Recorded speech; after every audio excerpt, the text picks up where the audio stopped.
Welcome to the Cherry Picker, the horror movie podcast where we like to kill people, but not really. I'm your host, Zack Cherry, and with me as always is... That is so strange. Hecuba is usually very sweet. Eddie of Edward is Truth.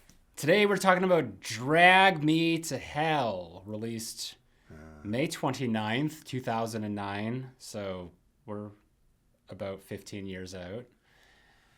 What's up? How are you? I know.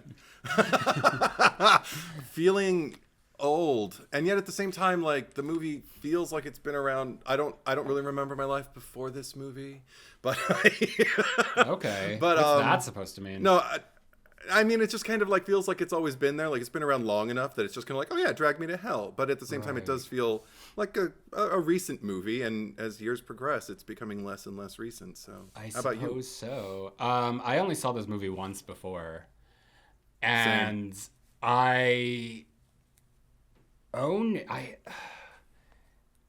remember I bought the Blu-ray when it first came out. Like, I had the original release Blu-ray, and I watched it the one time, and I remember there was like a lot of like hoopla about the movie when it came out. Like, they're just like, oh, it's so good. And I saw it and I just forgot it. Like, I remembered the general premise, but I never revisited it on my shelf. But then I saw, this was like several years back, they had like a Scream Factory release, and you know me and like boutique labels and slipcovers. I'm like, oh, I'm gonna get that. And I've had it on my shelf, and I just like swapped it out with the old one and have never watched it until I had a reason to. And actually, this movie was suggested by our editor. Thank you, Boy Cried Wolf. I'll just shout him out now. This was his suggestion, which I'm completely happy for, because then it like is less work for me to have to think of something to do or something You've said to as pick. much before. Yeah, we talked about it last week. So yeah, I'm happy that I got to make use of a purchase that I made several years ago. But yeah, having said that, this is a movie that was directed and written by Sam Raimi. So there's and that. Ivan. Well, it was written by Ivan wrote, Sam, half wrote, yeah. Yeah. So Co-wrote. Yeah, co-wrote. But this is actually, so yeah, I wasn't too hot on this movie. I'm sorry, Boy Cried Wolf. But it made me revisit Sam Raimi's like IMDb filmography, because I'm just like, do I like Sam Raimi? Like, do I actually like Sam Raimi films?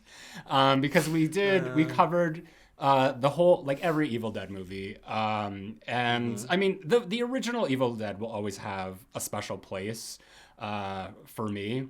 But Evil Dead 2 is by far superior. And I'd say that Evil Dead 2 is Sam Raimi's best movie for me. But I was looking at his filmography, and I was just like, oh, he hasn't even actually done a whole lot since Drag Me to Hell.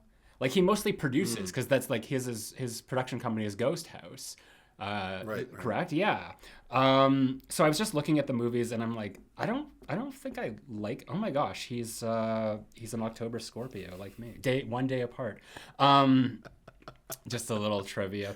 Fighting fish. The last thing he did was Doctor Strange in the Multiverse of Madness, which, you know, MCU, like, whatever.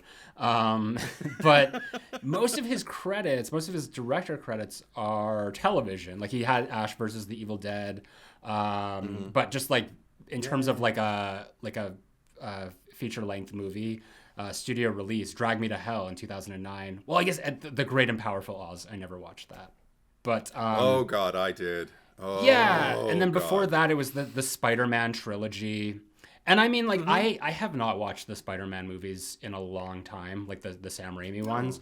I remember... They're charming. Yeah, I remember really liking the first two. Like, I know at the time, like, oh, Spider-Man 2, like, so awesome. He came out with a movie in the year 2000 called The Gift with Cate Blanchett. I remember. Yes. I saw it in the theater, God. and I remember liking it. Oh, really? I'm not on board with that. I need to watch it again, because it's been 24 years now. Sure. But, you know, before that, I'm like just looking at most of his stuff here. A Simple Plan is probably like what I would say is like his next best movie, which is so uncharacteristic of Sam Raimi. Like tonally like completely different than what you would typically see in a Sam Raimi movie.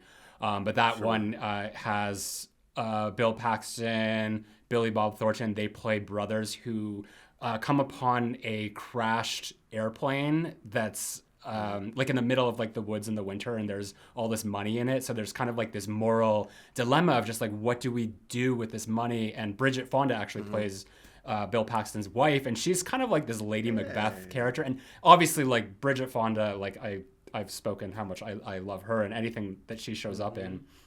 So that was like a really good movie, and it actually kind of made me think of one thing in this movie, Drag Me to Hell, where I actually thought that the movie was at its strongest, but it just sort of like bypassed that particular bit, which essentially was when the main character discovers that there's this moral dilemma, like she can just regift the curse to anyone and be rid of it. And for me, that's when the movie actually started. And it was the end of the movie. Oh. And it kind of, it's just like, it literally lasted like a scene and a half long. And then it was over. And I thought that what would have been so great if this was sort of the movie of just like her kind of being like, okay, this is how I get rid of it. How do I decide who do I basically sentence to death? And not just death, but their soul being like destroyed or taken to hell for eternity.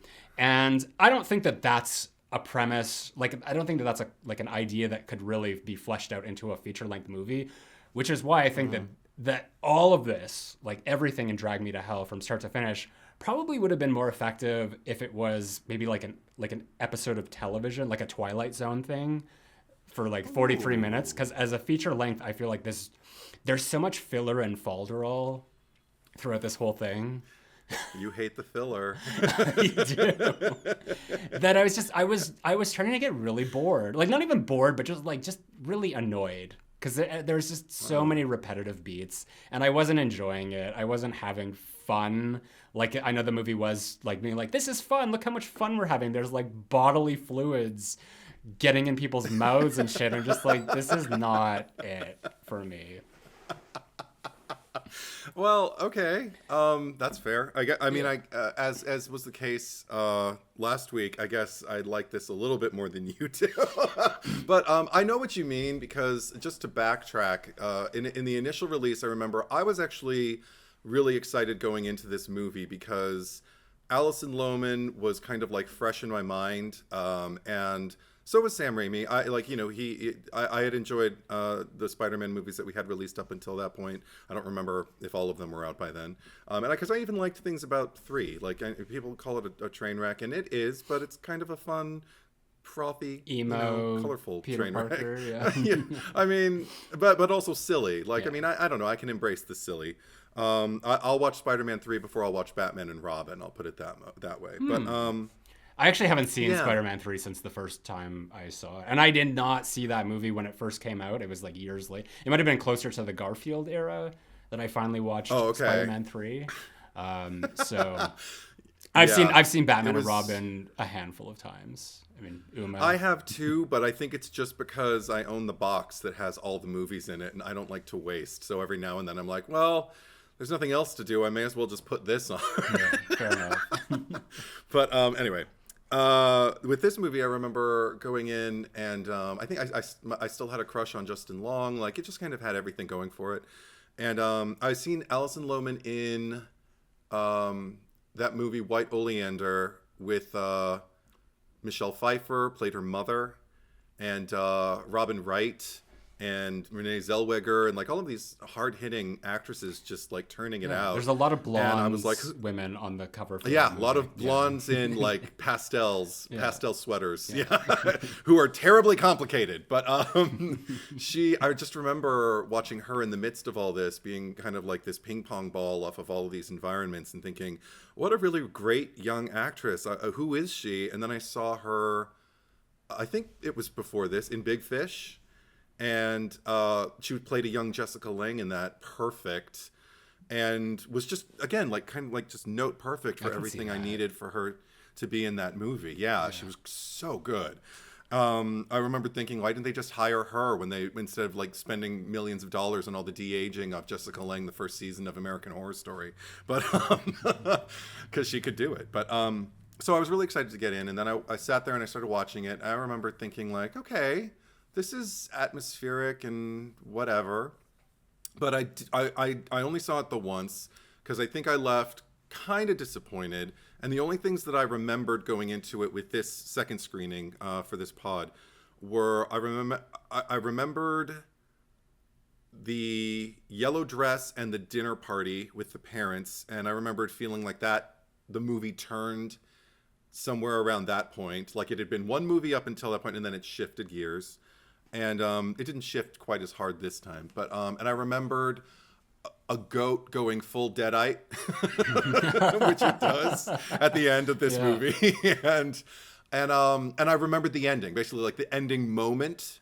I remember that was the one thing that I remembered the most, like the everything happening on the train tracks and this sort of there's like this button switcheroo sort of thing, so like the whole time it's just like, okay, that device, because I think that was set up kind of sloppily.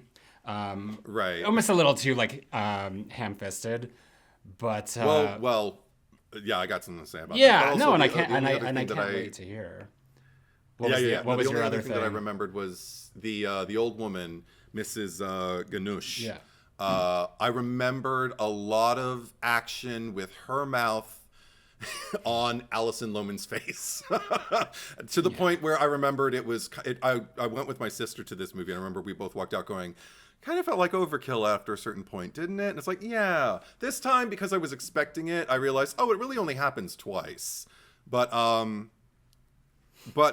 even that, like, there's a lot to say. So anyway, but I mean, ultimately, second time around, much better time. Knowing, kind of remembering what I was going in and the things I didn't remember. I had fun kind of rediscovering. Not a perfect movie by any stretch of the imagination, but I'd put it, if I had to put like Sam Raimi's movies into two categories, thumbs up or thumbs down, I'd be comfortable putting this in the thumbs up pile. See, like thumbs up or thumbs down is way too general for me, because it's just like there's so many movies, especially that are coming out right now, that I've been very vocal about, and I will continue to be vocal about, is that nothing is a thumbs up or a thumbs down. It's just like smack dab, like average in the middle, mediocre, if you will. So I mean, I go more off of a letterboxed, like out of 5-star rating. And I mean, I was watching this last night, and I actually fell asleep during one part towards the end, and I woke up and I actually missed all of that stuff that I was saying, oh, I actually like this, because I went back and watched it this afternoon of her discovering that and like just having that moral dilemma. And that's kind of what harkened back to like A Simple Plan for me, even though that movie has such a much more serious tone, but just like putting your characters, like discovering your characters through situations like this, where they are put into this. Because there's one moment actually that was very effective for me, and it's when sees the old man sitting there and he has like the respirator, because she's kind of like eyeing everyone in the diner, like, who could I give this to? This person's sick. He's going to be dead soon. And then his wife walks up and she's like bringing him food. And it's like, that's interesting. And it just informs the character Christine is her name? Yeah. Okay.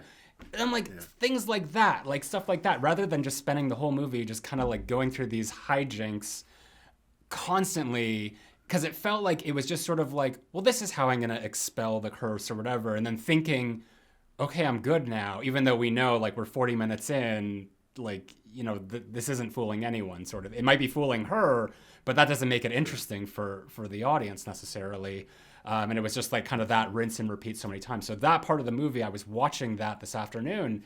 And I think when I fell asleep last night, because I woke up and saw the very end of it, I was just like, oh, this is a 2.5-star movie.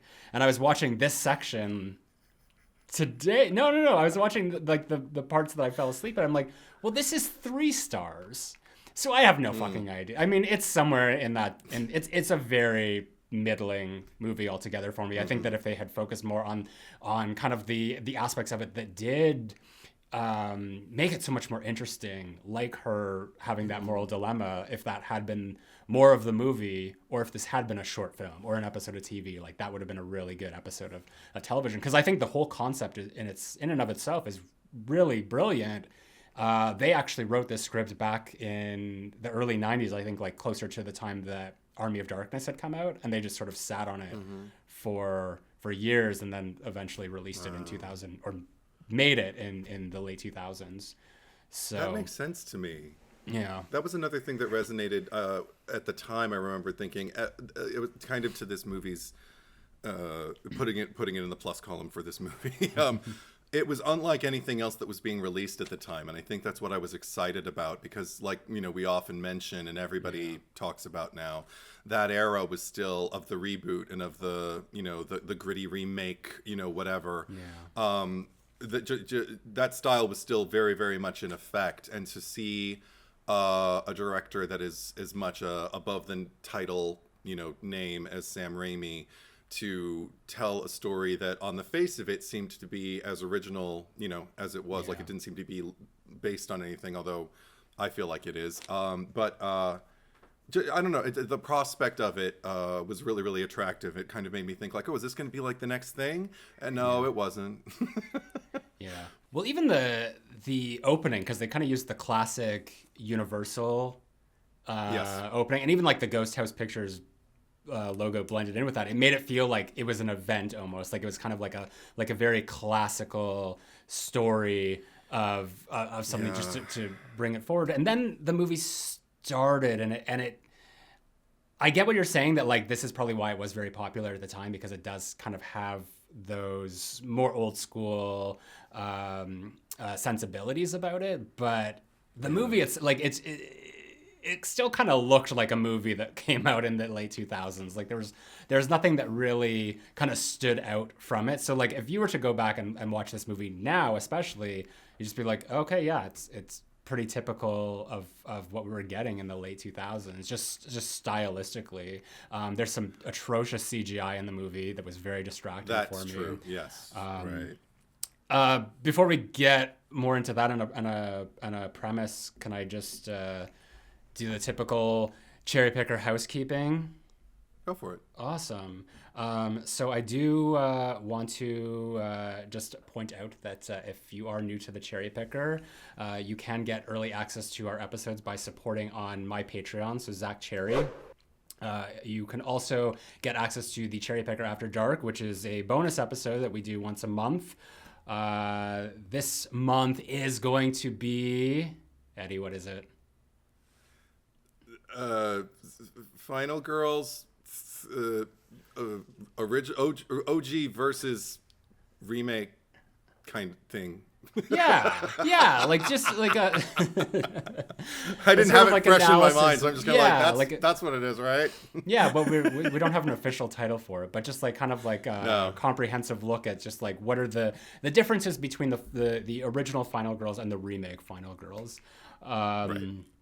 So that's going to be not next week, but the week after that.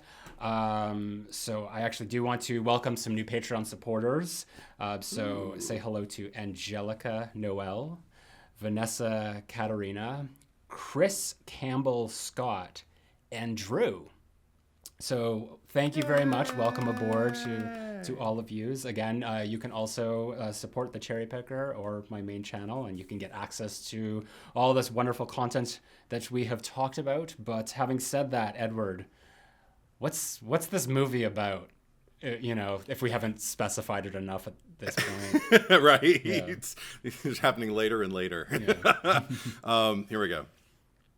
Ambitious loan officer Christine Brown evicts an old woman from her home, only to find herself the recipient of a supernatural curse as a result. Desperate to save her promising future, professionally and personally, Chris turns to a seer named Ram Dass to help combat the evil forces conspiring to break her over 3 days. knees before they finally drag me to hell. Huh? Is that grammatically... No. Like, okay. I would have only been verbose if I tried to like put it in. I just wanted to make it as brief and cut to the chase as much as possible. Something about this particular screening had me write almost a dissertation, and not as long. It's not long, but it's a few sentences that I feel more comfortable reading than actually like trying to say, because it's just like I wanted to capture like some specific ideas. So if you will indulge me, always, sometimes, thank you. Sometimes, always, sometimes. Yeah. What's funny is how this movie feels very much of a bygone era to me.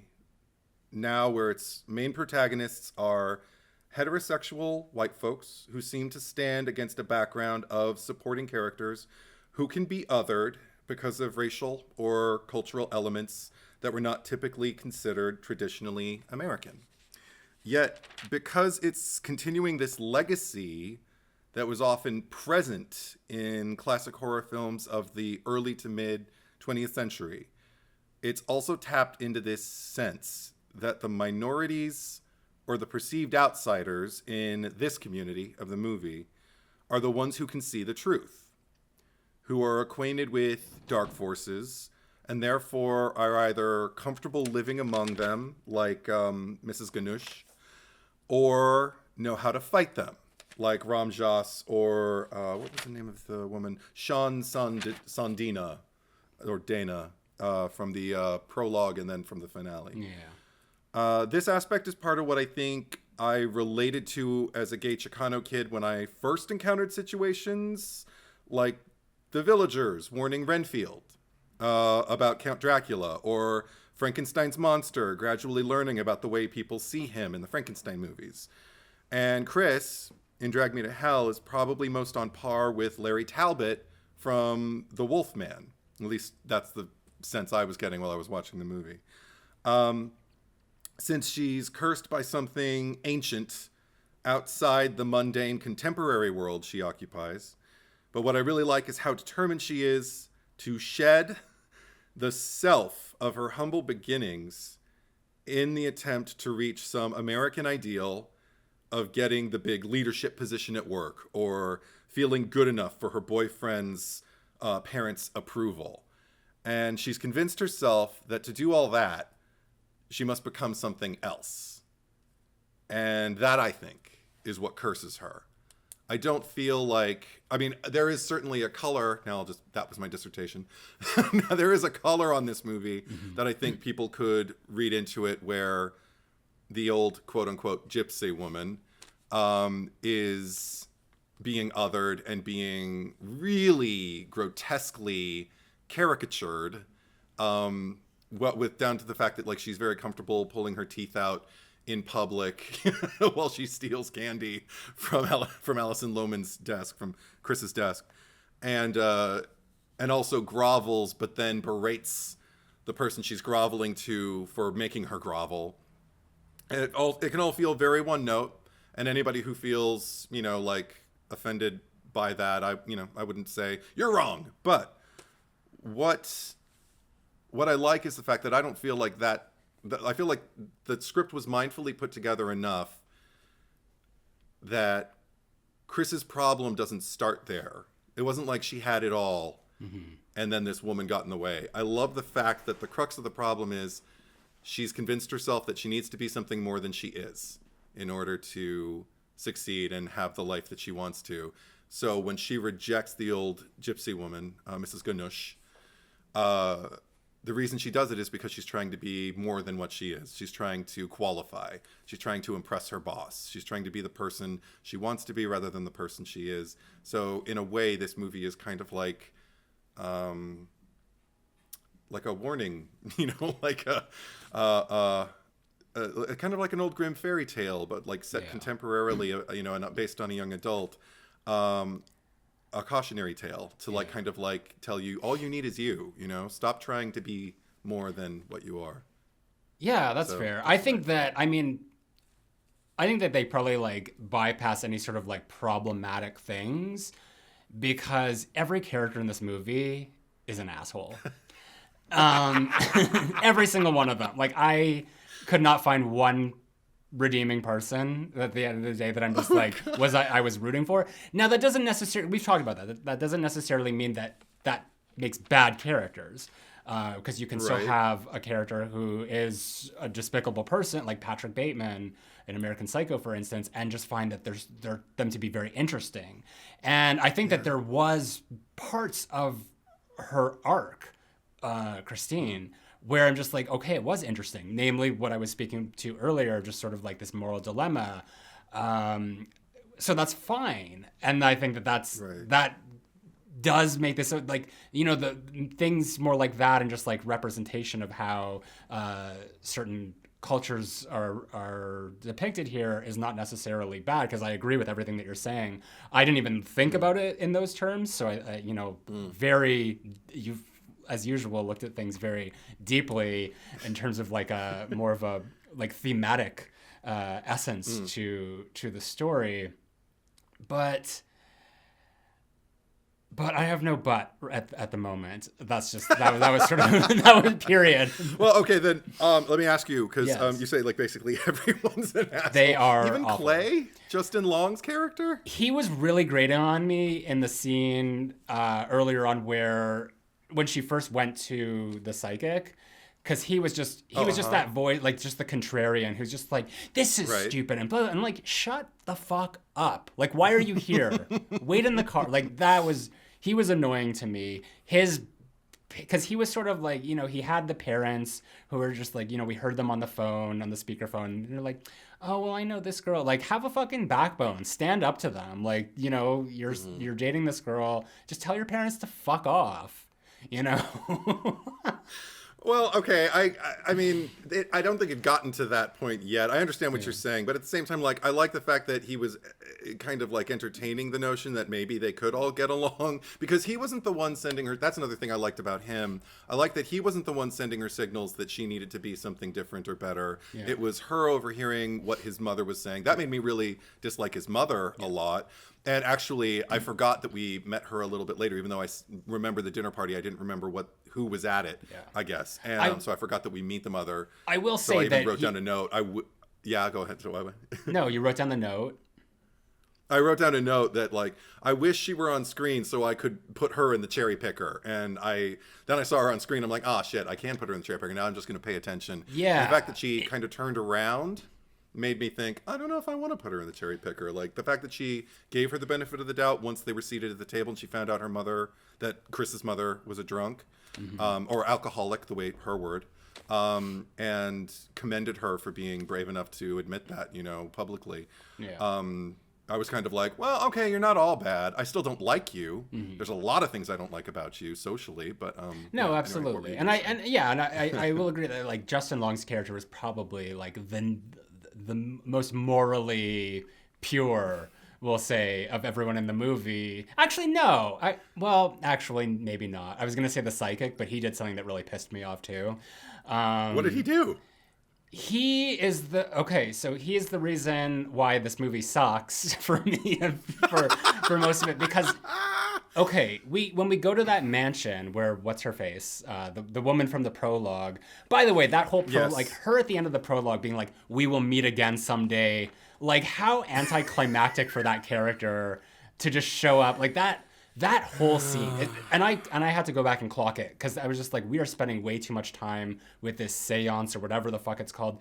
13 minutes are spent inside of this house in this scene, and I felt every single one of those minutes and more. It was just like, at that point, like, the movie may as well just ended. That was the shift. That was where like, okay, this is going nowhere slowly, and then it just resulted in her, like, that woman dying, and then Christine being like, oh, I guess it's over. And then the psychic says, well, no, it's not over. She just banished the curse or whatever for a time, but it's still going to come for you.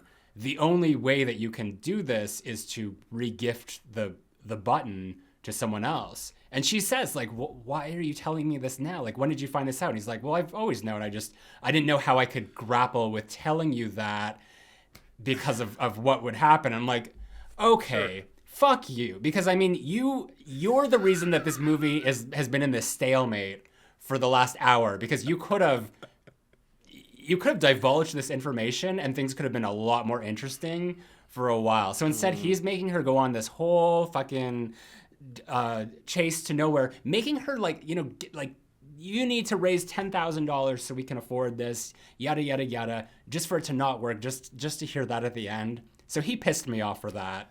Okay.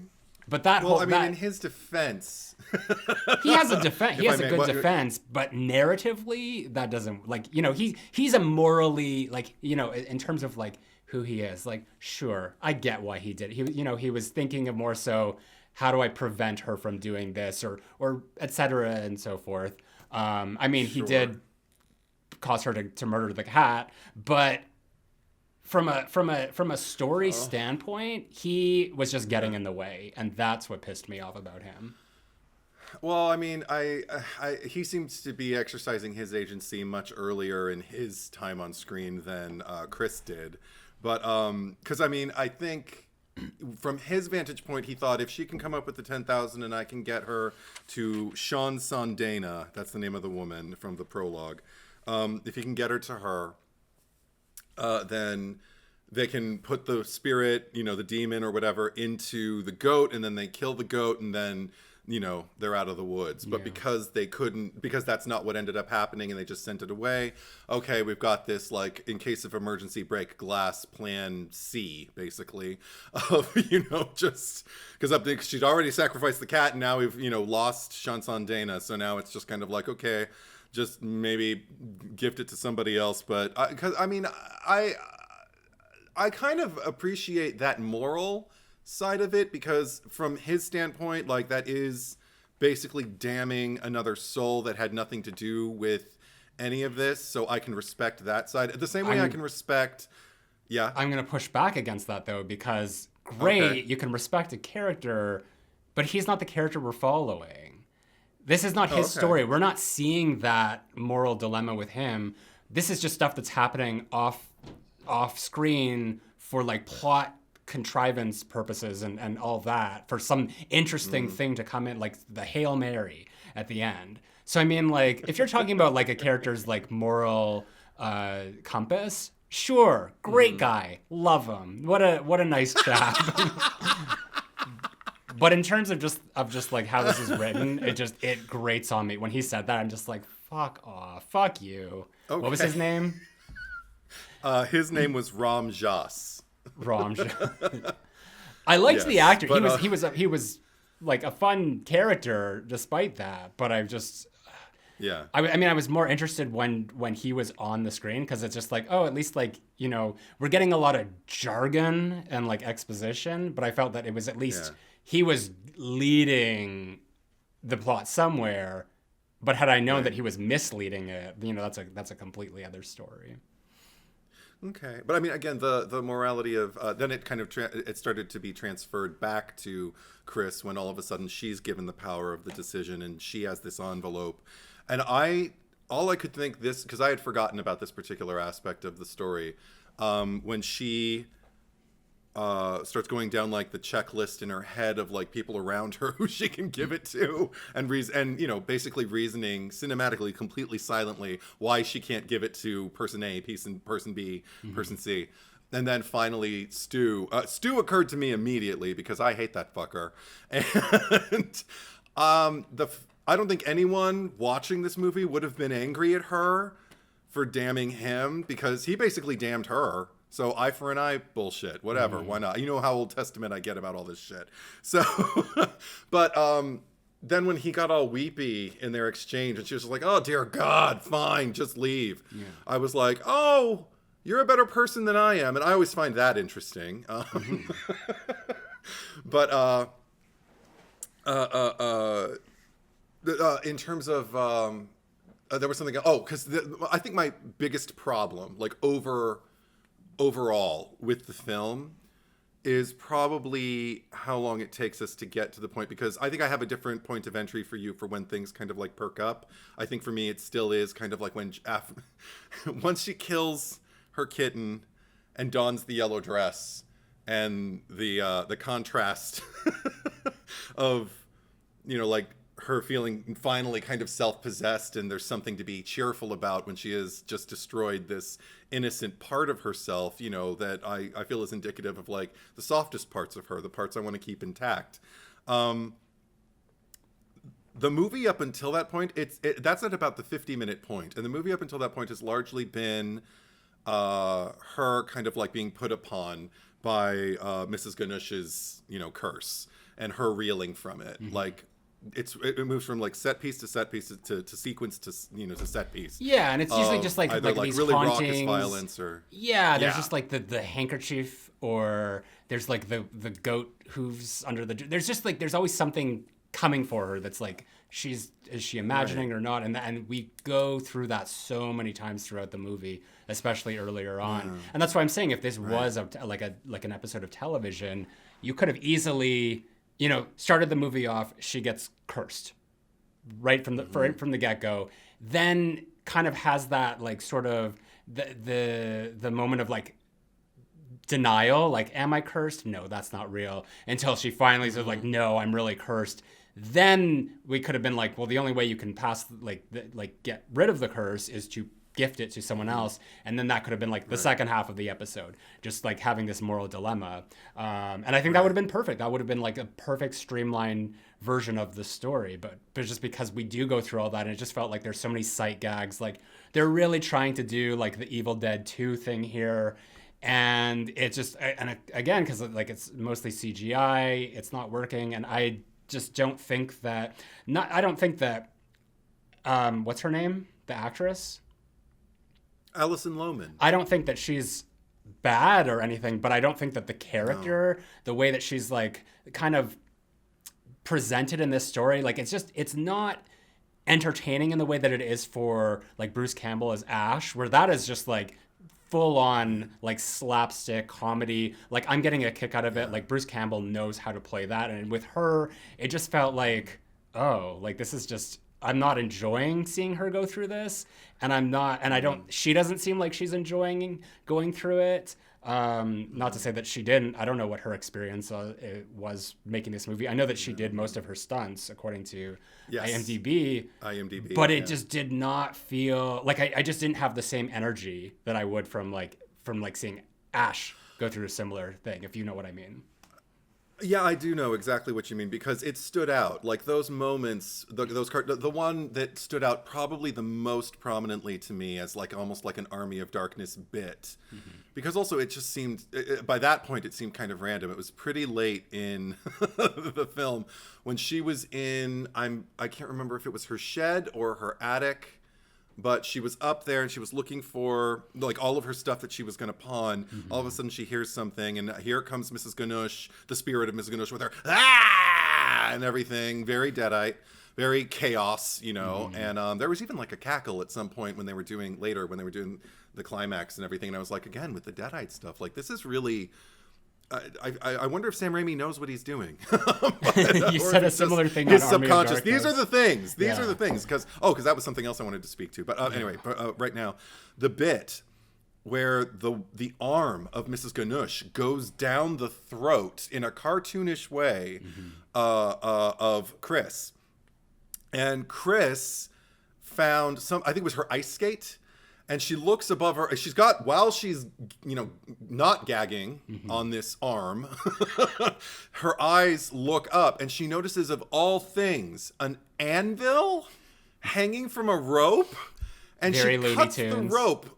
Very Wile E. Coyote, like cuts the rope with her ice skate, and it falls onto the ghost, I guess, the apparition of Mrs. Ganoush. And then she's just gone. Yeah. And it's one of the most random moments of the movie. I mean, it's been happening up until now pretty consistently, so it's not random in that sense. But as far as like the direction we're taking with the movie, I guess it was there just to kind of remind us, yeah, you're still going to be plagued by this thing unless you take action. So hurry to the pawn shop, I guess. Is that here's what that my dilemma with the movie? I think at its core, because you mentioned something. You asked the question, like, does Sam Raimi know what he's doing? And I think that maybe it is one of those things where Sam Raimi is like, this is kind of like my bread and butter. This is what I'm known for. Let's just make it as like Evil Dead as possible and like infuse that. Right. And it's just one of those cases where this movie probably didn't need that. And that was just making it something that it wasn't. So then the question becomes, would this movie benefited from a complete tonal shift? Because I think that this story would, if it was taken more seriously, that it would have, at least that it would have worked for me. But then on that same token, you run the risk of like every movie that's about a curse or something, like The Ring or like Final Destination or whatever, where it's just like death is like imminently like right around the corner. Is it just going to come off as another one of those? So I mean, it's hard to say because this is part of this movie's personality.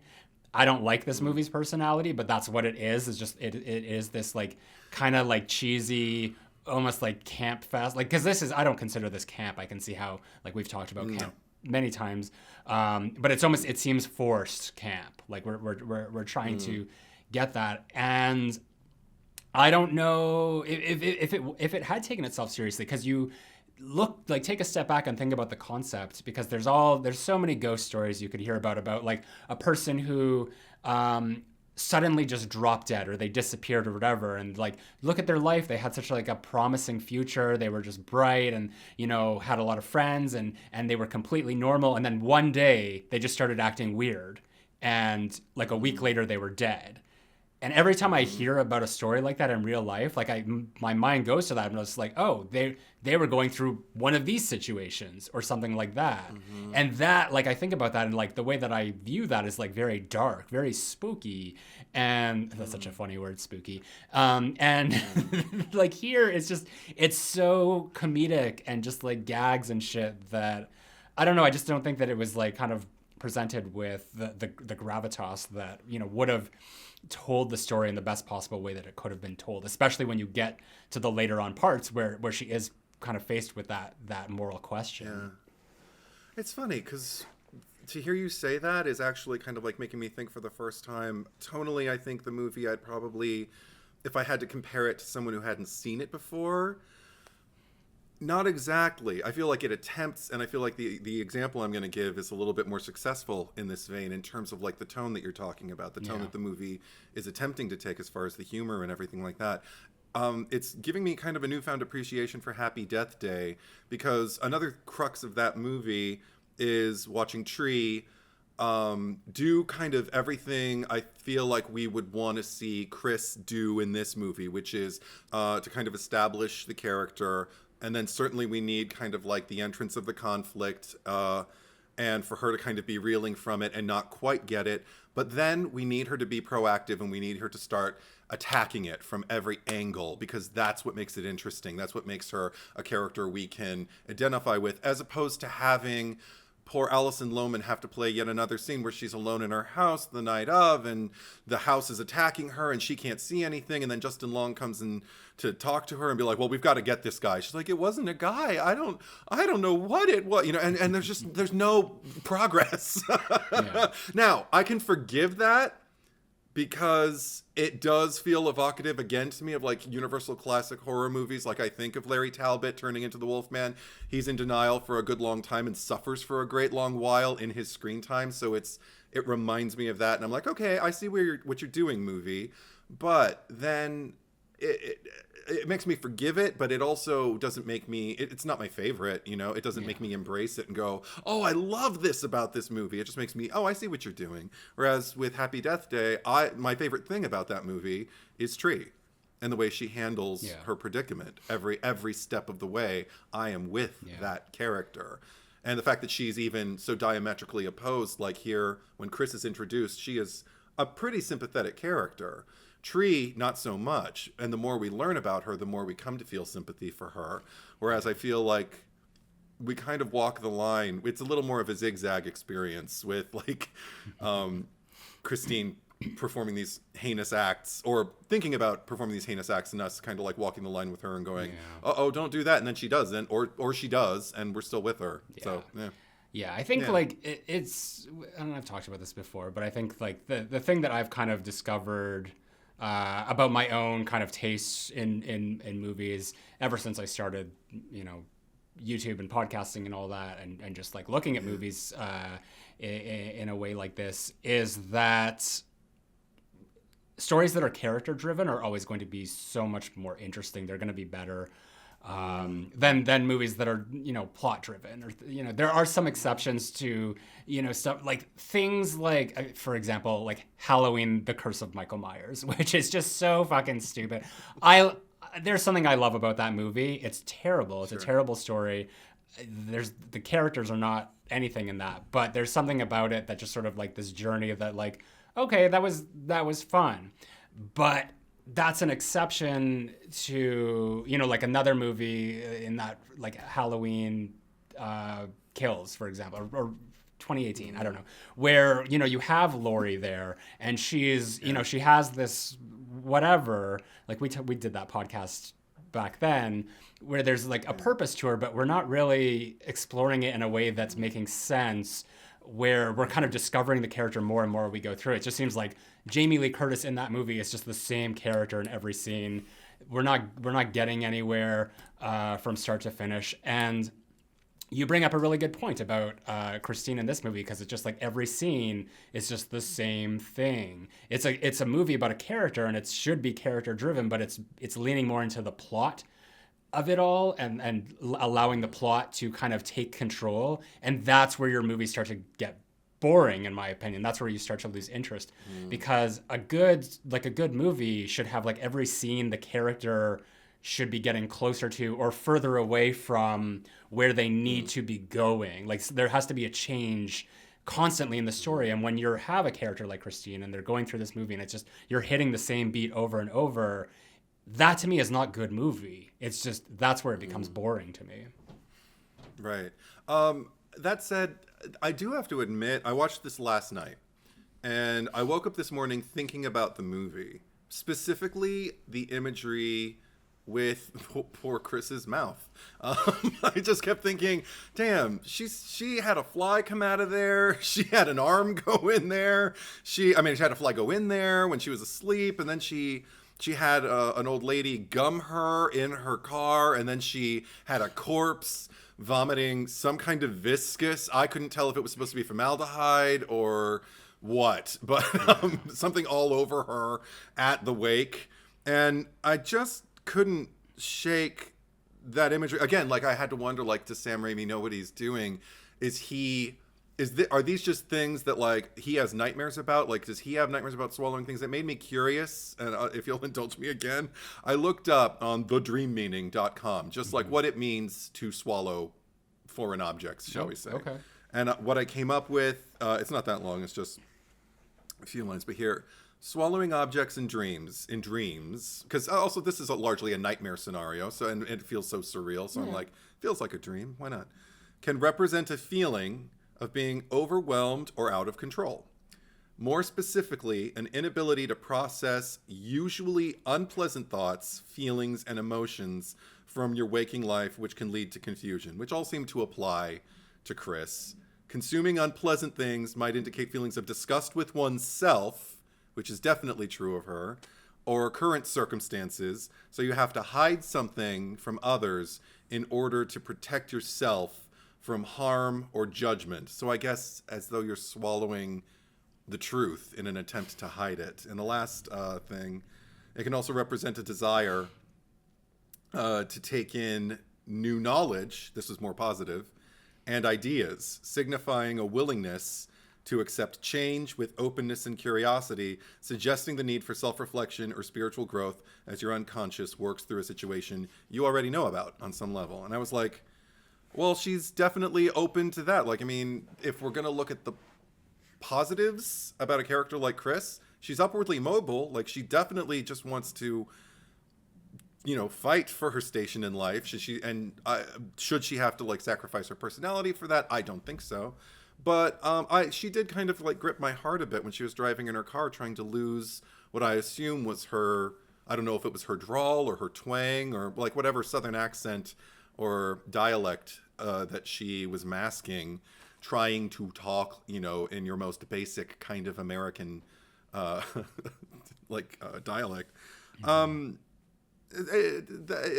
know. It just kind of made me feel like there's a little bit more to this movie in terms of at least where it came from. I feel like I'd love to see an interview with Sam Raimi discussing this movie just to see how much of this came out of just like his own nightmares or his own fears or his own anxiety even, and how much of that did he put onto Chris. So anyway, just wanted to share that. No, that's cool. I love how, like, you know, when you know that there's clearly not enough to talk about with a movie when Edward starts looking up like dreammeanings.com. But I mean, no, it really occurred to me. I did wake up just kind of wondering, why does she do that? So out of curiosity, you know, if I didn't have the curiosity, I wouldn't have looked at it. I wouldn't say that Sam and Ivan didn't write this movie with kind of like an idea of who this character is and all that, and I think that's maybe the problem, is that they know really well that who she is, but it wasn't always necessarily translated the way that it should have been on screen. There was one in particular moment, actually, practically, that bothered me, which was I think it was the sweet moment where Clay tells Chris, "You never have to feel embarrassed with me." I think it's after she's in her house and she thinks she imagined it all and she feels embarrassed. And he says, "You never have to be embarrassed with me."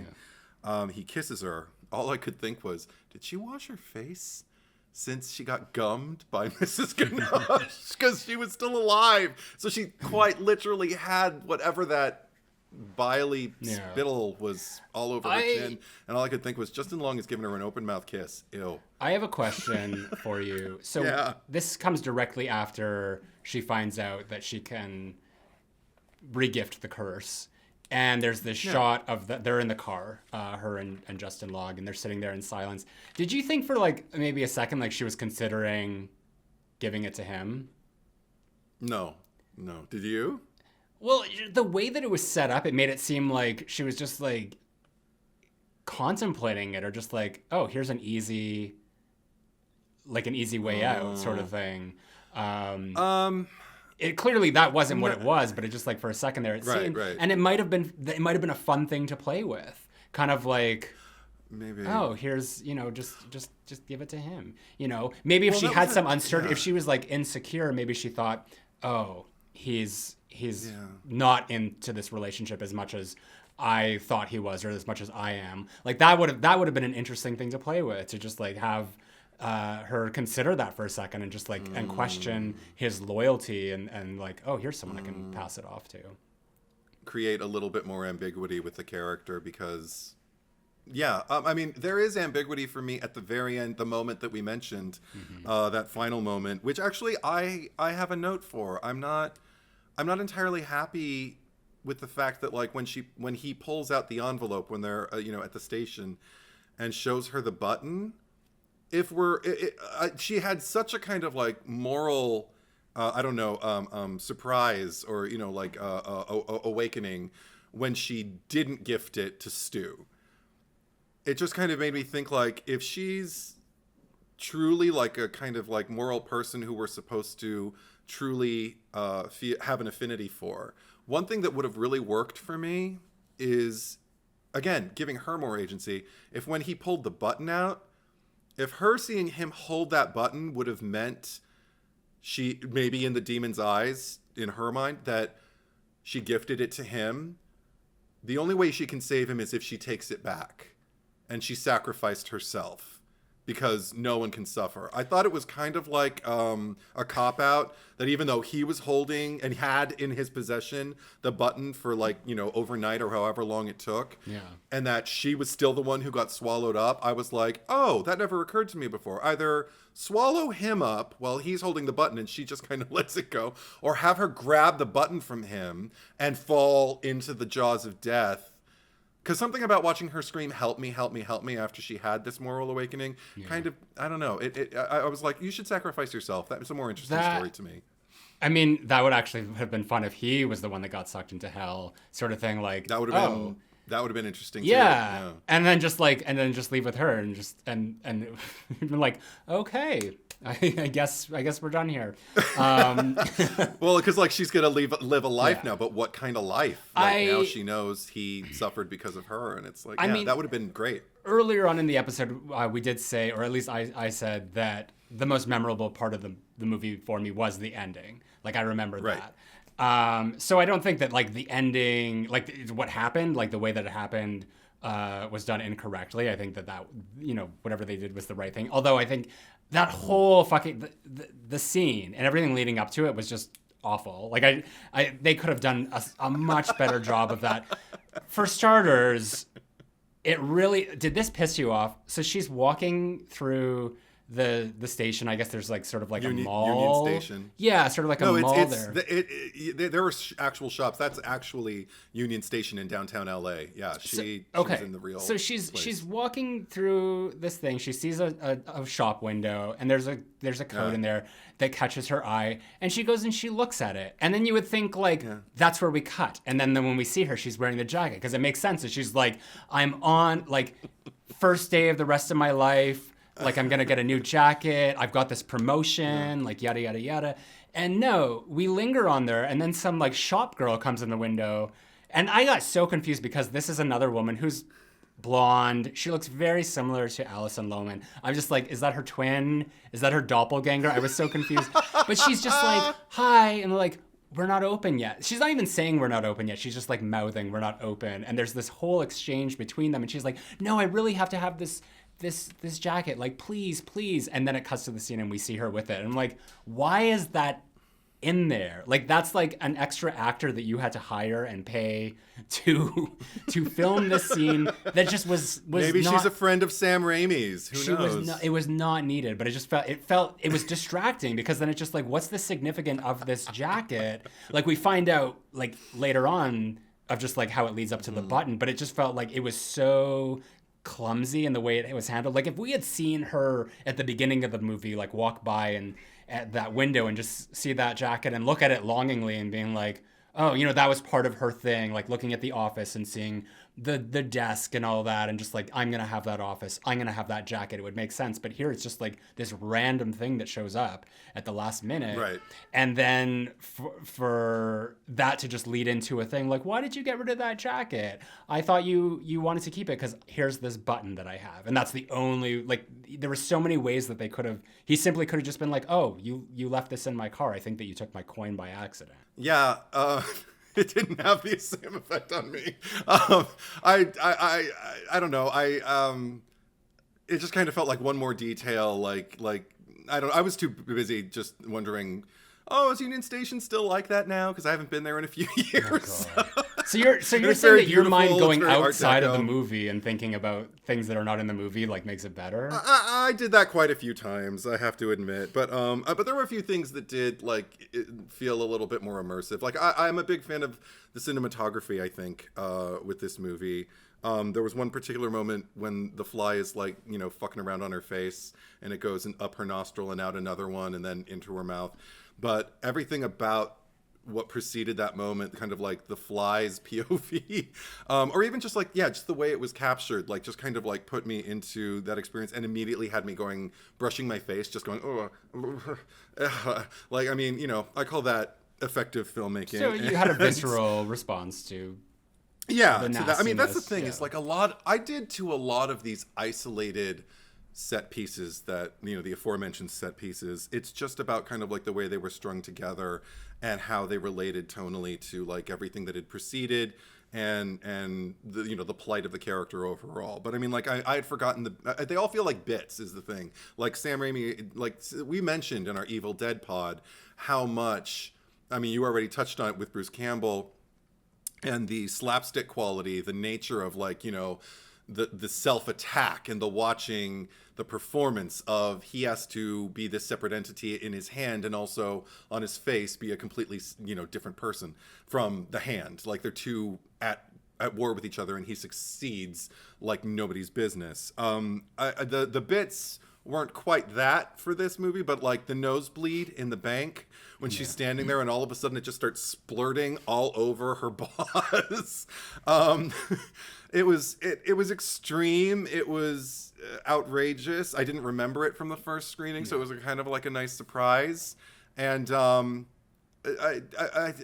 again, like isolated. Like, I mean, it just kind of like stood out to me. I was just kind of like, oh, that's extreme.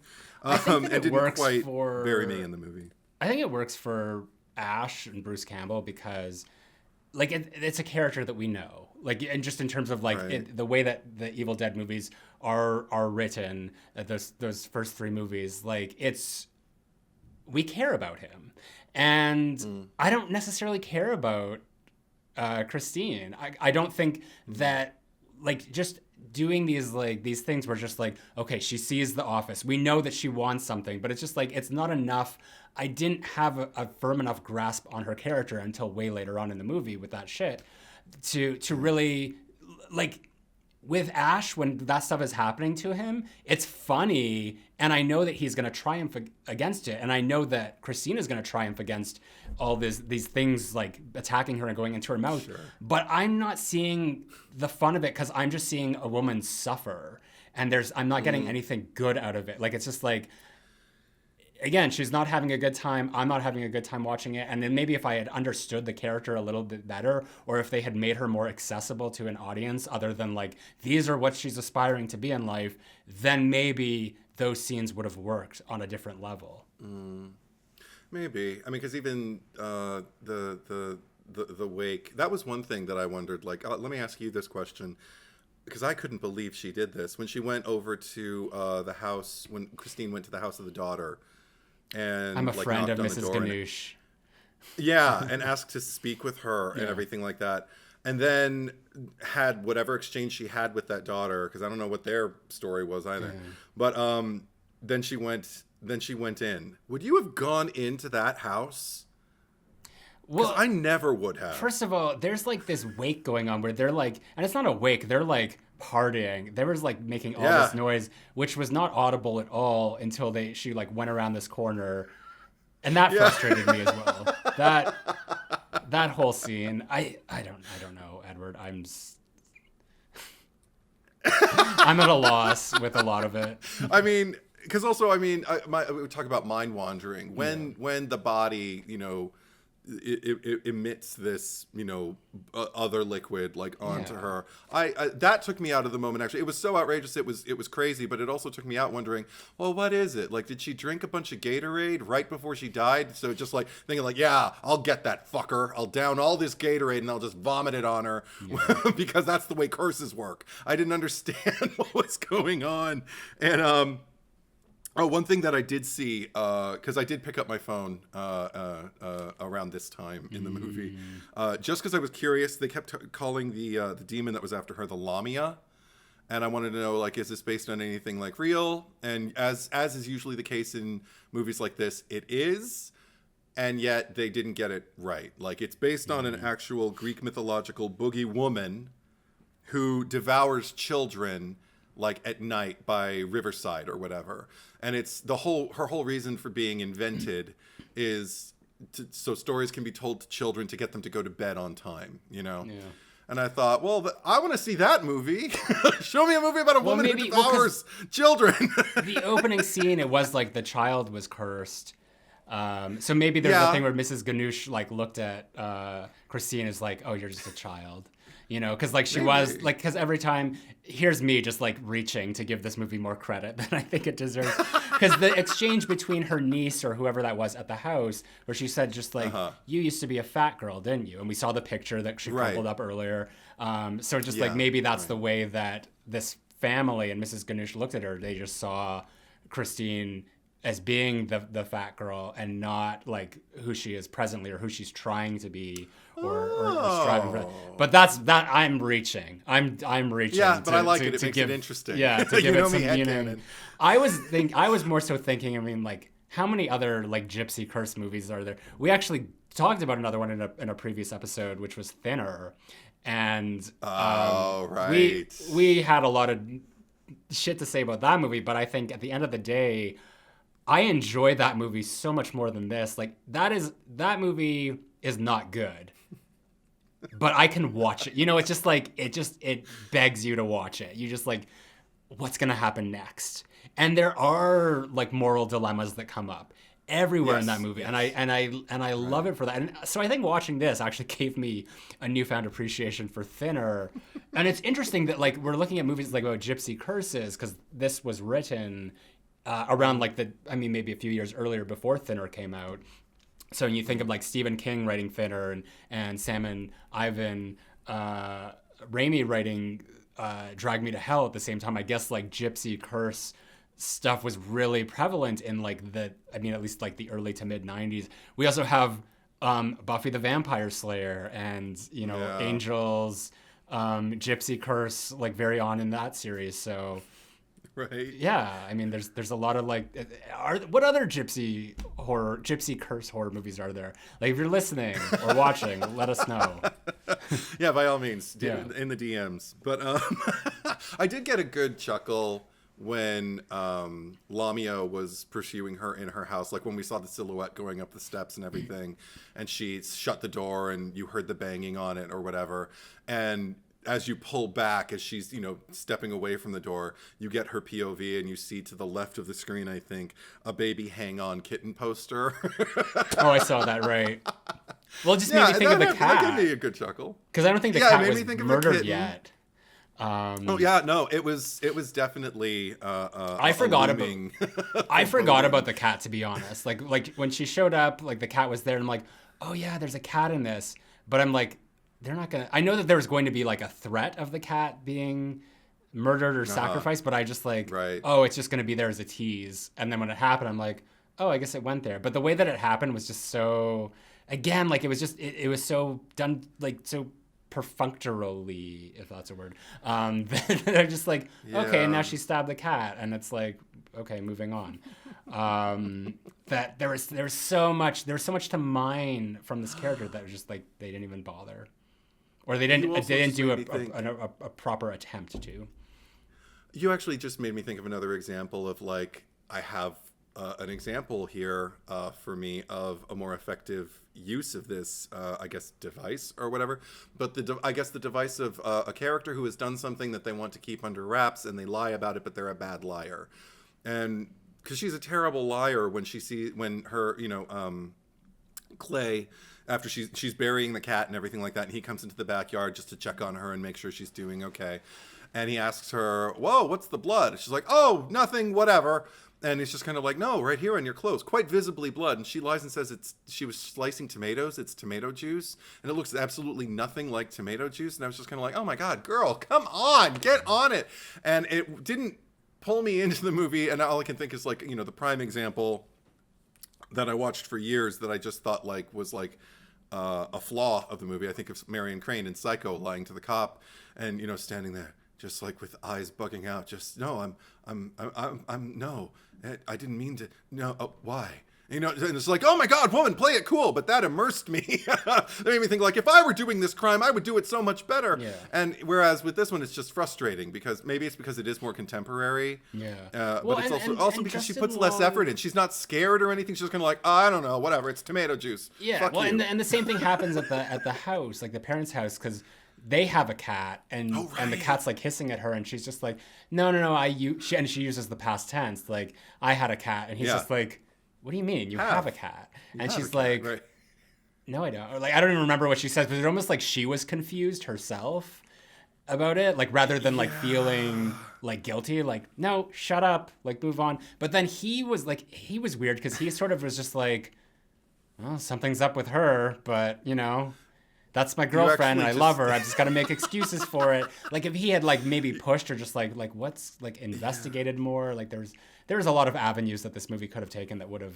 really enhanced it, I think, and it just didn't, because it just really just went for this very linear narrative of just like the constant like the curse is coming for her, etc. and so forth. And You know what? And we got what we That's got. true. Because also, I mean, think about it. If you were out with your significant other and they had a pet, and then they suddenly mentioned had a pet, like in the past tense, you wouldn't contradict them, especially in front of, if they're meeting your parents for the first time. You'd just be kind of like, did something happen? Well, that makes me think of Pearl now, like Mia Goth, Pearl, because remember when she brought hot projectionist guy over, and the mom was locked in the basement. I don't remember if she was dead yet or what, but there was just like the noise coming from the basement. She's like, that's just our dog. And he's like, okay. And then they go out to the farm and she starts like being weirder and weirder. And she says something, I forget what it was, but then he's like, oh, and your dog. And she's like, what? We don't have a dog.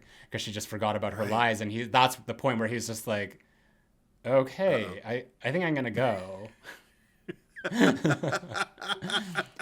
Yeah. And she's like, what's going on? I mean, that like elicited one of the more interesting erratic moments of the movie. And it's just like, okay, it's like it's actually building to something. Whereas here, it's just sort of like, you've got me scrutinizing the turning point of the movie for me, my point of entry, where I'm just kind of, because I loved that dinner party in memory, and then I was enjoying the ride while it was happening. But now that I'm sitting here kind of like picking it apart, I'm like, that doesn't really work, and I would have changed that. And I also feel like, because there's a lot of this movie that I didn't remember, and like that dinner party specifically, like, because she cooked, like baked the cake and brought it over, and I'm like thinking, okay, something's gonna happen here, like really interesting. Like did she cook the cat in the cake or something like that? Oh god, and no, like nothing like. But I mean, like that would have been like crazy, like that actually spoilers for Smile. If you haven't seen that, because that's relatively new. That's what I was thinking of, because like I actually like, I'm not a huge fan of that movie. I thought it was okay, but I thought it was great. I know you did, but that moment in particular, just like the way that like the build up to that and the way that it was executed was actually done really well. That I was almost like conditioned to like expect better, and especially knowing like, oh, Sam Raimi, and then just seeing it, I'm like, oh. Okay, it was like all that happened was like a CGI fly came out of it or something, and it was like that was very, again, like very anticlimactic, very underwhelming for kind of like the things that had been set up throughout the movie. So I don't know. I've just been very negative about this, and I don't know if I have very much else to say. So if you got more, go for it. But I'm tapping out. Well, two things in particular, as far as just like off of what you just said. One thing in your defense, anybody who watches Smile, that is not a spoiler, because the second that cat's on screen, I knew, I was like, oh no.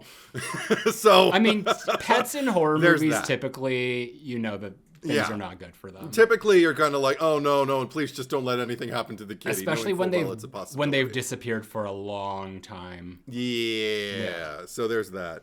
And I guess in defense of this movie, like the payoff for me with the cat, I guess, is when it gets rejected at the climax of this movie. When I can't even remember, is it the assistant to Sean who vomits? Who's like, I don't even want your damn cat, and then he just vomits it up. And for one moment I thought like, oh, so are you going to give it back? No, you're just going to vomit up the corpse like right in front of her. That was pretty grand guignol, you know. Like I was kind of like, okay, this is closer to, I guess, the gore parts of this movie, and it seems tonally kind of like the direction we were going anyway. So I can appreciate that.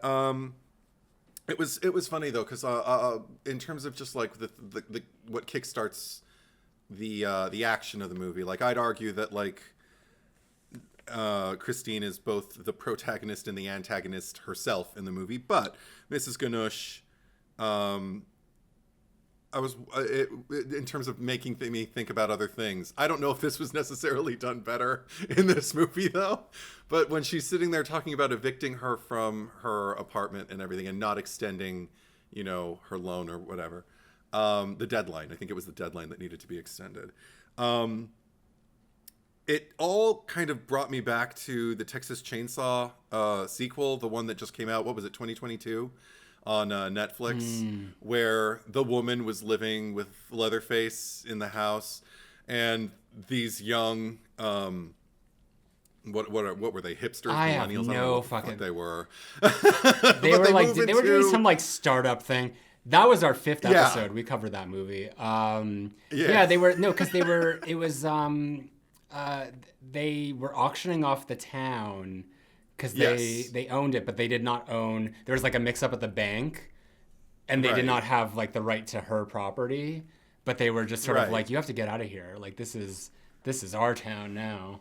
Exactly, and then she immediately just saying there are living facilities for people your age that that where you can live perfectly. It's like, you are in her fucking damn house, bitch. And it didn't I get it didn't quite spark the same response. Obviously, I guess I still feel very, very passionately about that moment in the Texas Chainsaw sequel, whereas with this one, I think I vaguely remembered, oh yeah, because the woman's got to gum her. She's got to be some old quote unquote gypsy woman. I don't even know what the term that we're supposed to use, because I know that gypsy is an outdated term. I don't even know what we're supposed to use. I was looking for an equivalent. I couldn't find one, but I didn't have that much time to really, really look. So if anybody wants to DM me that, by all means, feel free. But I guess just all in all, we didn't talk about the grave digging scene. Okay, so that's a moment that stands out. Yeah, that does. And doesn't she get her mouth on her again? She does. Like, there's a lot of... Well, she takes the shovel and she, like, rams it into her mouth. How she's just, like, it goes in there. It doesn't even, like, break skin or, like... I thought it was just, like, are you, like, decapitating the corpse or whatever? No, she just used it to wedge open the mouth.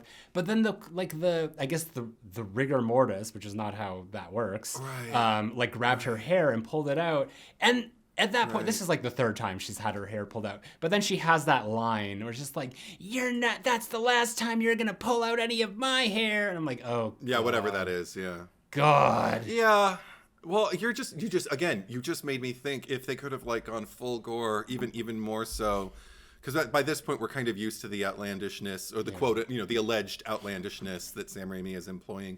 What I actually would have loved is if, again, it falls in the theme of just like her getting in her own way, like if in her anger while she's trying to shovel the old woman's face, if she did, not necessarily even decapitate her, but if she broke the jaw from the rest of the skull, so the skull of the woman falls off, so now she can't swallow the envelope, so now Chris has to get into the muck and try and shove it down her throat. I am getting so graphic with this, but oh my God, I would have loved to have seen that. Why does it level have to be of swallowed? Like, ew. Like that's the thing. I guess, but I mean, if that's what she wants to do, like if that's her goal, which she is professed at that particular moment, then shove it down her throat, like into her insides. That's what I want to see. Here's one last question for you.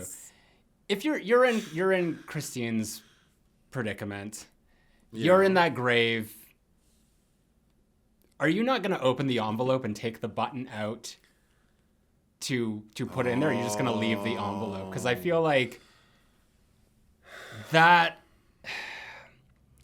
I don't know. This is where I have an issue. Because I just like the whole bait and switch of that all. Because what's his face, the guy, the psychic, because he does that thing and he licks the envelope. That was really interesting. But so I mean, like, I can understand where she knows it's in there, but I don't know. I feel like personally, if I was in there, I would have taken it out just to make sure you got it. You got the button. I'm not going to give you any paper as well. Well, you're talking to a textbook Virgo. Oh, here we so go. I wouldn't have. I mean, even if I didn't want to open it up again, like she didn't even hold it to the light or feel around. Like, is there a button in here? Something that feels like a button? Like even that. See, oh my God, see that would have been an interesting detail too. If she would have like held it to the light and seen the silhouette of what looked like a button, and then felt around and felt like, okay, there's something in there. It feels like my button. And then you saw the impression of it. Yeah, but then if at the end. Because there's a seed planted for this. We're rewriting the script brilliantly, by the way. If he would have, at the end, been like, you know what? We must have mixed up envelopes because I think I found your button because the one that has the gift you gave me. Remember, she gave him a coin. He even went so far as to mention it at the dinner party with his parents because he was a coin collector. Mm-hmm. That's what that could have been, and maybe that's what it was supposed to be. But they should have like spelled it out, oh my God, it was an old coin No, that I was got in an that. envelope that looks. Oh, you did. Oh, okay. I didn't get that. No, at all. I got was no. just kinda I like, got. Oh, so he just had I a understood random. that. I mean, well, the thing is, Oh, like, I just thought- I also have the privilege of having seen this movie before, and I think that was something that I remembered, the whole thing with the button and the switcheroo. I don't know if I knew every detail, but that was very early on in the script when she gives him the coin in the envelope. Yeah. And when that happened, I'm like, oh, now I remember. So that when the scene came up again and we see it, when they stop suddenly and the old man is like, "You're going to hell." But did he know? But also, and then we see everything like fall forward. I'm like, oh, okay, that's, now I remember how this happened. So at the end, because he's still audible. You can hear it. Like, she's having her moment, like, and like walks backwards onto the tracks. But no, I understood that perfectly. I don't think that was... Okay, then I'm not brilliant. Sorry. Yeah. It didn't occur to me while I was watching at that particular point, so I was just kind of like, so, okay, now, whatever. Yeah. Okay, it works. Good for the movie. Yeah.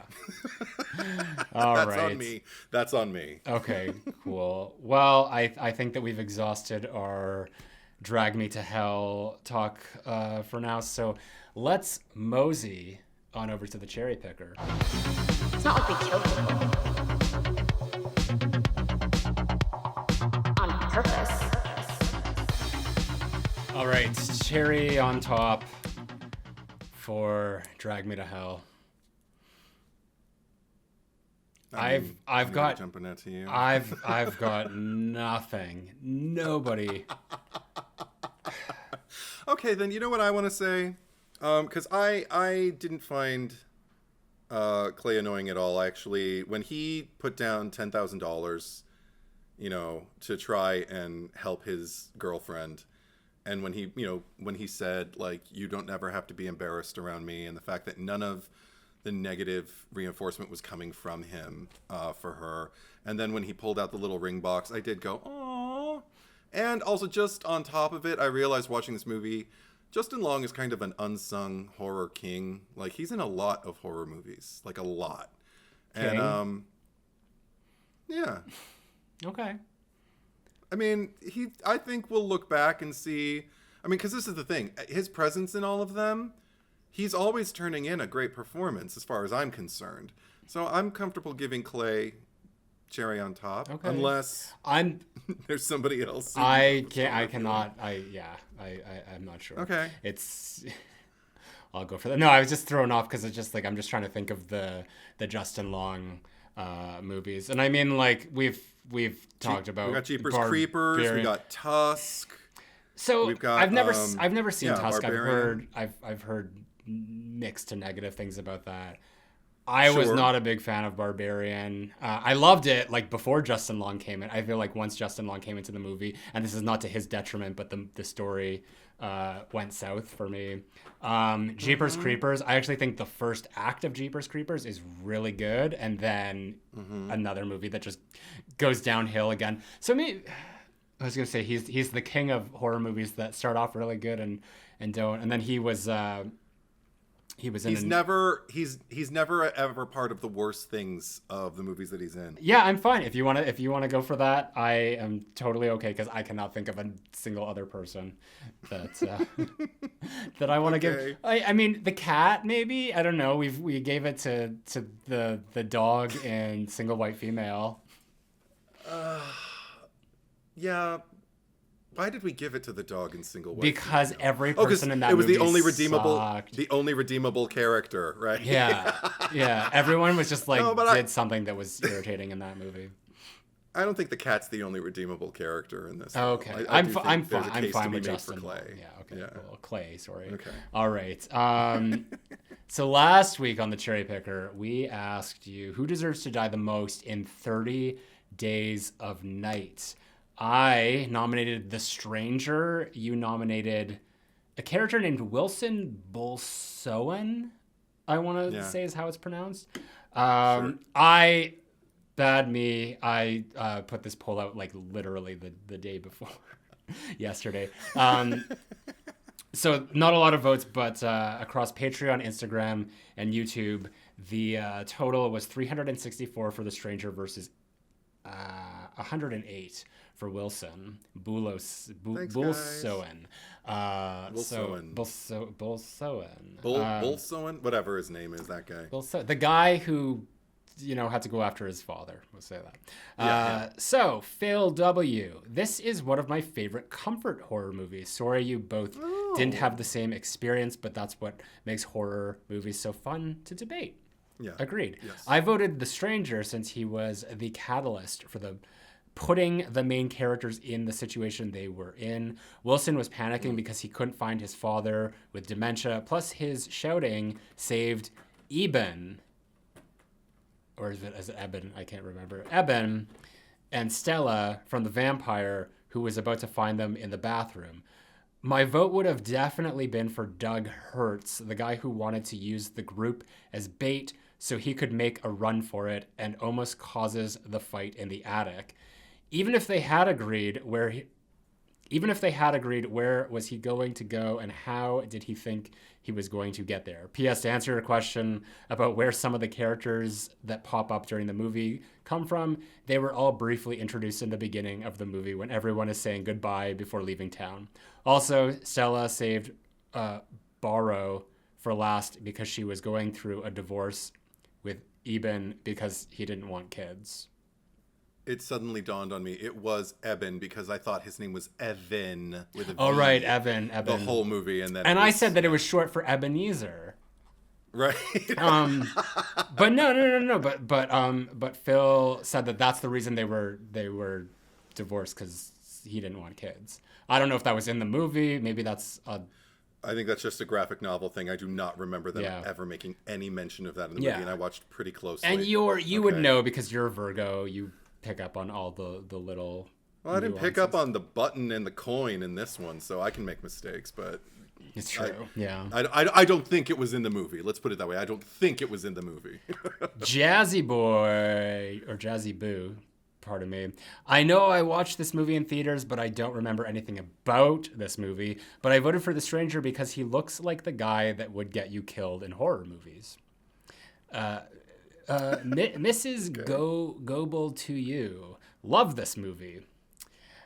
Michael Begley watched this movie once. It's a movie. It's just, it's a real movie. Excuse me. Michael Begley watched this movie once a few years ago, and the only character I can remember that I'd vote for is Billy. Guy seriously made the worst possible decision at every turn. Edit. Wow. 0 votes for Wilson. Sorry, Eddie. I don't even remember who Billy is. Well, technically it's been 2 weeks since we've seen it, but I completely forgot we forgot Eben. Eben and Stella. Even now. Yeah. No offense taken. No hard feelings. Absolutely. Yeah. Braden plays. I felt so powerful when I voted, and it changed by 33%. That's what happens when you get there early. Although who knows when I will post it. It'll just rest assured it will be posted. That's all I can say. Just keep your eyes glued to the community section and our Instagram. Amethyst Frost, another rough movie in terms of memorable characters, as it felt more like an entire season of a TV show's worth of cast crammed into less than 2-hour movie. I saw the names in the Patreon poll, which doesn't have pictures like YouTube's does, and had no idea who the characters were despite seeing the movie 2 days prior. Hearing the episode jogged my memory, and they both sucked. The Stranger was a little more annoying, so I picked him. But I also don't know or care if Wilson and his dad even survived the movie or not. Feed them all to the vampires. Thomas Baker. The Stranger, killing dogs is uncalled for. It's the first time that's been brought up here. I think that would have been like the... Sure. We talk about how the main impetus pets always get killed in these movies, and let's condemn The Stranger. Victoria saw this movie ages ago, couldn't remember anything, so I went with the least trustworthy face, Wilson. Okay. Michael Vasquez. The Stranger. Tex not dead. Didn't the stranger kill all the dogs in town? If that's right there doesn't earn you. If that's right there doesn't earn your vote. If that right there doesn't earn your vote, then I don't know what will. Why can't I read tonight? You got it. Yeah. And then finally, Silent Saturn. No Jake? Really? Maybe he was too obvious a choice. Gonna vote for the stranger then. I mean, how gullible can you be? An entire town had to die because of that effer's delusions. Which one was Jake? Because, again, names I don't remember. Wait, which movie? In 30 Days a Night, Silent Saturn said it should have been Jake. It should have been Jake. I don't remember. Yeah. What was Josh Hartnett's name? Evan. Who was? Wait, we're let me just look it gonna up. Evan. Oh, right. Oh my God! Wait, see, I can't remember anything. Okay, hold on. I remembered the way to pronounce it. I didn't remember that it was him. Oh, okay. Let me look it up. Hold on. I wrote down the names. I think Jake I was. love you have the notes. Yeah, was Jake his brother? He was the brother, the younger brother. What did he do? I mean, yeah, actually, I thought he was okay. What did he do? You know, like I don't. That's the question. Yeah, Jake. When Eben's brother axes the little girl. Yeah. Okay. He was Jake. All right. Maybe because he killed a little girl. I don't know. A little girl vampire. I don't know. I'm not going to argue with anyone's write-in nom. Sure. Okay. Drag Me to Hell. I'm gonna nominate Mrs. Ganush because holy fuck, this woman comes in there and it's clearly you suck at life. Like, your poor planning does not constitute an emergency for everyone else in the world. Yet you come in there and you have no accountability for any of your actions, and you then resort to begging and then shame someone for making you beg. They didn't make you beg. Like, grow the fuck up. You're like 100 years old, you know? Like, get your shit together, lady. And then just, and how petty do you have to be to go sit in her back seat and curse her and like put your mouth all over her? I don't know. I was so frustrated by everything with Mrs. Ganush like even after she was dead. So frustrating that, I mean, curse her to hell, be done with her, goodbye, Mrs. Ganush. Okay. That's my argument. Cool. I'm a bit at a loss because I had two. I'm going to choose my initial decision. I'm going with Stu because talk about a character with literally no redeeming qualities. At least with Mrs. Ganush, she's a woman, an old woman, not of means, who's being evicted from her house. That alone I can feel like some measure of sympathy for. And I think that, you know, had Chris gone with her sympathies and extended the loan or the deadline or whatever it was, that then maybe maybe this wouldn't have all happened. But Stu, I can't find, oh my God, like he even ruined the part of the movie that I was going to find incredibly satisfying, which is when she gave him the damn button and he went to hell. I would have loved for him to go to hell because he's a shit. That coworker, I know that coworker, and I fucking hate him. The one who treats you like a fucking secretary after the boss asks you to go get his lunch and demotes you like a little bit that way, and then you demean her by going like, yeah, get me something too. And then when she brings it to you, you act like, oh, by the way, I said no mayonnaise, when you didn't. You just said you wanted mustard, so fuck you, you fuck. All of that. The Virgo in me, I was just like, oh my God, don't let this happen. And then she ended up looking crazy and bleeding all over the boss, and he stole her file, that fucker, and then he just gonna, my father. Fuck you, asshole, you die. You die. So I don't like him. That's hilarious. Stu. I would one up that and say that actually the boss was a more insidious version of that because he enabled that to happen. He pitted them against each other, and he was like fully there. Like, you know, he asked for a sandwich. First of all, like, you're the boss of this business. Why are you getting her to fucking buy you lunch? Or pick up your, I don't know what the arrangement is. And then, but then this guy comes in and pipes up and he's just like there and just like, yeah, cool. Yeah. I mean, he didn't say it, but it's just like, well, now you have something else to do. But then in the scene that you're talking about with I said no mayo, and he just sort of like looks at him, and when she walks away and shrugs, like, I don't know what to tell you. He was full on. You can't get in the that's in between the two of them. It's a workspace. I got that. Like the thing about the boss, because I thought he was pretty terrible too, but I also understood his perspective as far as, being a boss is hard, and even if you don't pit people against each other, if they're both up for a promotion, the nature of the environment pits them against each other. So if they're going to be competitive and be bitches about it, that's really kind of their business. And he did make the right decision because he was going to give it to her. And then even when he found out that Stu fucked her over and fucked up the whole thing for the bank, he fired Stu. So I thought he had at least he had some redeeming qualities. I couldn't find any with Stu. Kill Stu. Kill Stu now. You have our nominations, so vote your heart, vote your conscience. Whether it is Mrs. Ganoush or Stu, that's up to you. See what I did there? You can vote on Patreon, Instagram, and YouTube. Again, go over to my Patreon, Zack Cherry. Support over there. We greatly appreciate it. And you get early access and bonus content. It's all worth it. It's all really fun. And if you are new to the Cherry Picker and you are listening to us for the first time, you can watch us as well on YouTube. So go subscribe. And if you are watching us on YouTube, the RSS feed link is in the descriptions down below. Maybe it's easier for you to listen. That's all well. And our Instagram is @thecherrypickerpod. Follow us there. Edward, what are your socials? Yeah. Oh, that's a good question. I'm on Letterboxd and Instagram and YouTube, and there's an account on TikTok. Edward is Truth, one word, traditional spelling. How about you, Zach? Main channel, YouTube, Zack Cherry, ZackCherry. Letterboxd, same. Instagram @RetroBitchface. Twitter, ZackCherry8. That's all I got for you. What do we got going on? You still on Twitter?